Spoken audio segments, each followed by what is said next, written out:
An hour later, thinking kicked in again. I watched Macca's bare back as he reached over the edge of the bed to light a joint. My skin prickled with panic. Man alive. We don't seem to have lost the hang of that. Mustn't lose it another 10 years. Susie. I can't. What's up? That was mad. It was great. It's my fault. I started it. Don't panic. Talk to me. You're a witness. Who can't help you?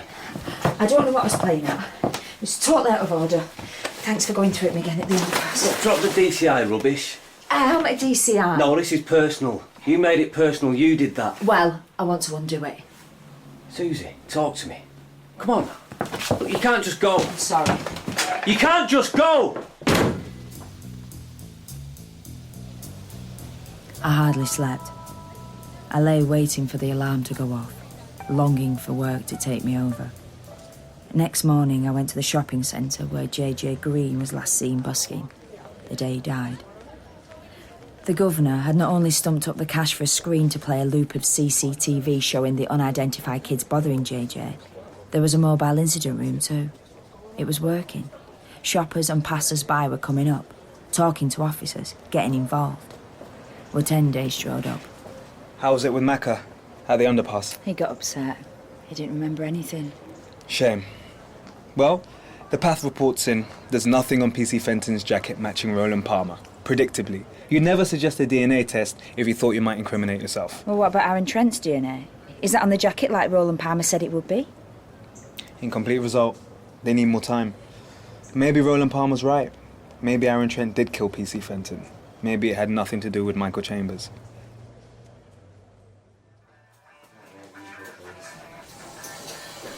Michael Chambers stipulated we meet him in a cafe. When we got there, he was sitting at a corner table with a solicitor and a tape recorder.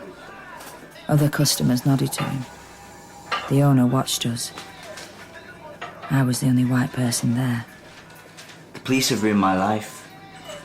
10 years ago, my life was fine. Then my mum was killed by a police van chasing someone. Policeman driving wasn't even disciplined. So we protested. And I got arrested. 2 days later, I got arrested again for stabbing and murdering a policeman, Fenton. Which I couldn't have done because this hand, my knife hand, doesn't grip. It doesn't grip. So I go to court and I'm found not guilty. And I'm so naive. I thought that just might have been it. I was appalled to hear about the stop and searches. I've moved flat 3 times, it makes no difference. Every single incident's going to be looked into, I guarantee it. And what are you doing? I'm accompanying DCI Craven. No. What are you doing as a black man working for the police? It's my choice. Bad choice. You don't know what kind of choice it is. You don't know how or why I made that choice, or what it cost me. You hate to be judged, yes? Me too. I thought Michael Chambers would walk out. They just looked at each other across the divide. A battle of calm. I have a couple of questions which are related to PC Fenton's murder. Aaron Trent, he was in your class at school. I'm not going to talk about Aaron. Roland Palmer, well, he says that you had some friends over on the night PC Fenton. You should look at your own. My own? Fenton and Mackenzie. They was up to their eyes. In what? Drugs. Wotende Robinson could barely wait till we were in the car. It looked like a cake a girl was about to burst out of. Oh my God! Oh my God!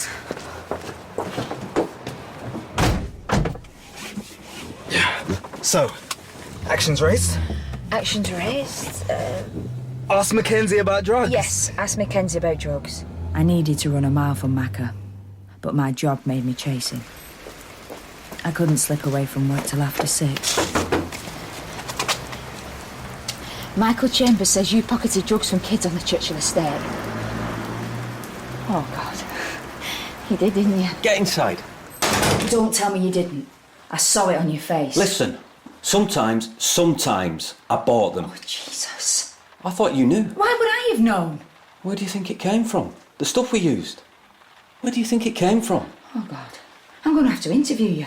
Watende was there. He put it in the policy file. Well, where was policy when you took the case? I didn't know you were a liability. You're the liability. You're the one who started this. I made a mistake. You're the dodgy copper. And what were you? I got out. What is it you want me to say then, when you interview me? That's not for me to decide. What, would you like me to deny it? Or would you like me to drop myself in it but keep quiet about you? It's up to you.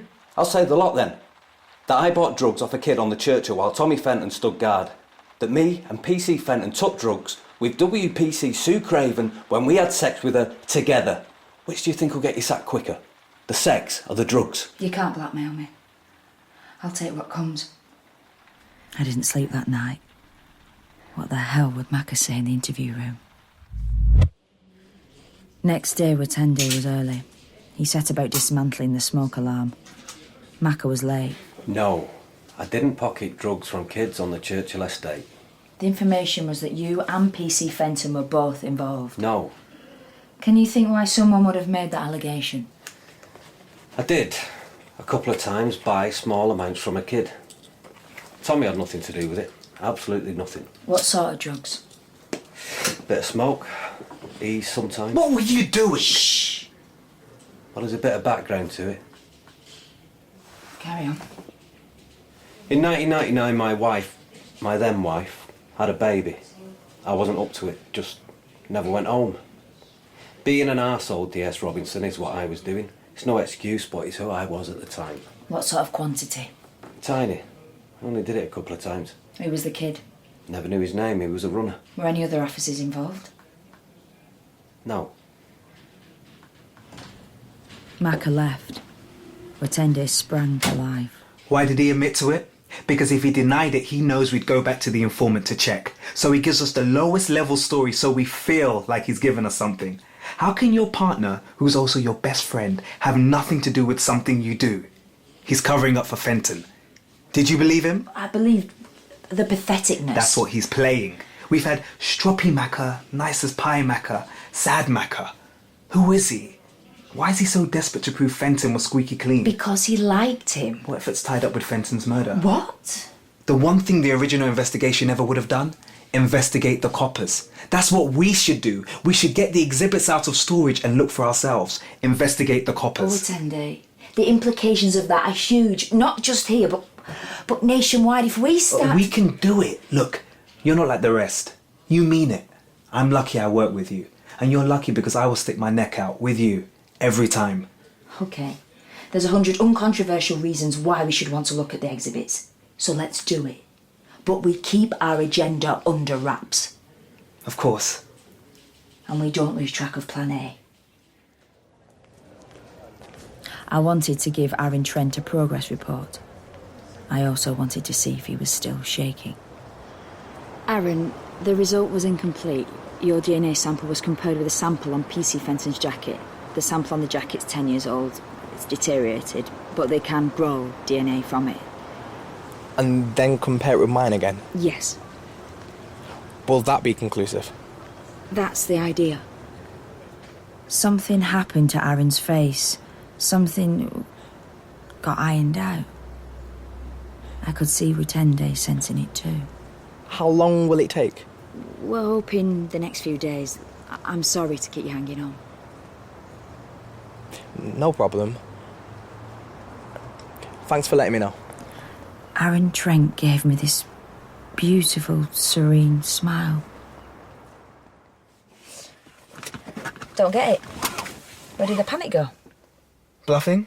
Didn't seem like a bluffer last time I met him. Maybe he's innocent. Maybe it's that simple. Hello, Terry. What can I do you for? Yeah? Superb. Superb. Let's get him in. See you in a bit. Someone's ID'd the kids on tape. Exactly so. Watende, Rob. Back at work, I made a beeline for the governor's office to tell him the good news. Watch it. He's in a terrible mood. Is he? Behind Terry, I glimpsed a young black man leaving the interview room. I had a horrible feeling. Who's that, Terry? That's not JJ. JJ's cousin. Yeah, JJ's cousin who got himself in a fight last night and gave some poor sod exactly the kind of kicking that killed JJ. Someone needs to apologise. What for? Legitimate procedure. Terry Bird wasn't wrong about the governor's mood. How dare you even use the word mishandled?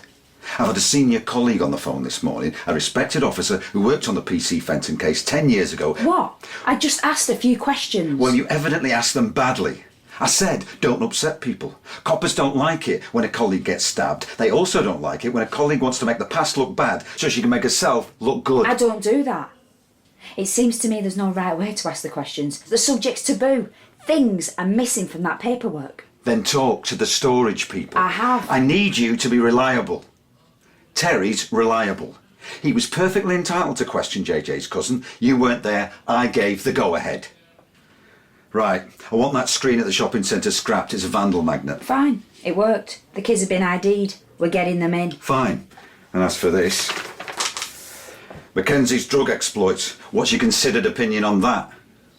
I think he's telling the truth. I think it's a pain in the neck, but I think he did a crappy little thing 10 years ago, and I think we shouldn't pursue it. That's the first sensible thing you've said. The governor didn't have enough faith in me. Pretend I had too much. There was something I had to finish. Thank you for not dropping me in it. Nothing's going to be done about the drug stuff. You're out of the frame. So, thank you again, and goodbye again. Would you like to come in? No. I stood in Macca's kitchen, nursing a glass of wine, watching him scrub a potato. There was hardly anything in Macca's flat. There was literally nothing in his cupboards. Do you go out with people? I don't think you do. How bad was what we did? What, the three of us? Mm-hmm. How many times did we get together? 5. Correct, 5. Well, they were the best 5 times of my life. Really? By miles. It was the most alive I've ever felt. That's an enviably healthy attitude. What, do you think it was bad? Something terrible came out of it. Hey, Tommy died because of his uniform. Why didn't you ring me, Susie? I couldn't ring you at the hospital. I couldn't ring you at home. Jill was nursing. Why you. didn't you ring me back? Because you didn't phone me until 2 months after he died. We should have acted straight away. We should have come forward and said we were with him before and this was the background. And where would that have got anybody? Tommy's wife? It's what we should have done. You're right. What a pair. I ran a mile and you married the job. I couldn't do what you do. Well, I don't do anything else. We had sex again. It was wonderful. We fell asleep stacked together like patio chairs. Isn't it terrible all the millions of people sleeping alone? No one should sleep alone.